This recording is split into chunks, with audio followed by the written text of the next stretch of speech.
ஆனால் ஒன்றை மட்டும் கூறிக்கொள்ள ஆசைப்படுகிறேன். ரூபத்து ராவா மஸ்தானாவா இரண்டில் எது வேண்டும் என்று தேர்ந்தெடுக்கும் இக்கட்டான பணியில் இடப்பட்டிருக்கிறான் இடிதாங்கி. யாதுமில்லா ஜீவனாகிவிட்டால் எதிர்காலம் ஜவ்வுமிட்டா என்பதையும் நன்றாக அறிவான்.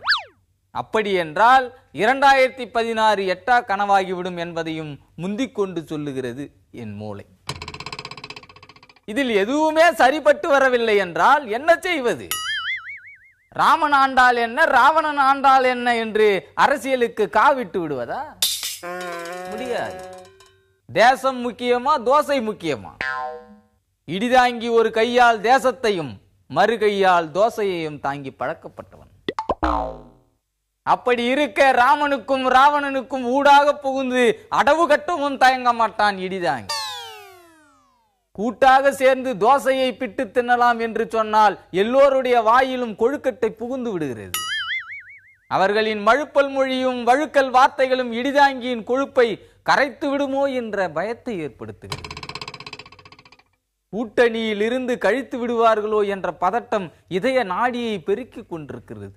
என்ன நடக்குமோ ஏது நடக்குமோ என்று பற்றி கொண்ட பதட்டம் 234 தொகுதி வரைக்கும் எதிரொலிக்கிறது என்று சொன்னால் களம் கூட்டுக்காக ஏங்கி கிடக்கிறது என்பதை புரிந்து கொள்ள வேண்டும்.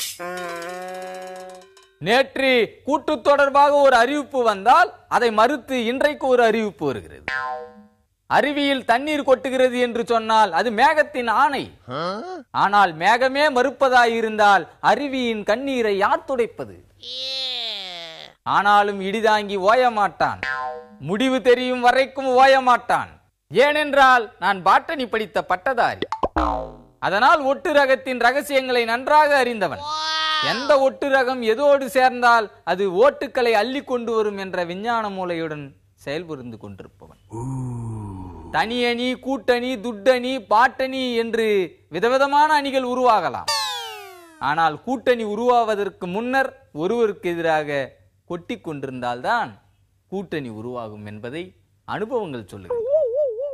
ஒருவர் பொறை இருவர் நட்பு என்பது பழமொழி. அது பழைய மொழி. ஒருவர் குறை இருவர் நட்பு என்பது புதுமொழி. ஒருவரை ஒருவர் குறை சொல்லிக் கொண்டிருந்தால் கூட்டு வெந்து கொண்டிருக்கிறது என்று அர்த்தம் கொள்ள வேண்டும். நண்பன் பகைவனாக மாறுவதும் பகைவன் நண்பனாக மாறுவதும் காலத்தின் கட்டாயம் என்று நான் சொல்லவில்லை, களம் சொல்லுகிறது என்பதை நினைவுபடுத்தி கூட்டணிக்கான இடிதாங்கியின் கதவு எப்போதும் திறந்தே கிடக்கும் என்று அழைப்பு விடுத்து விடைபெறுகிறேன். நன்றி, வணக்கம்.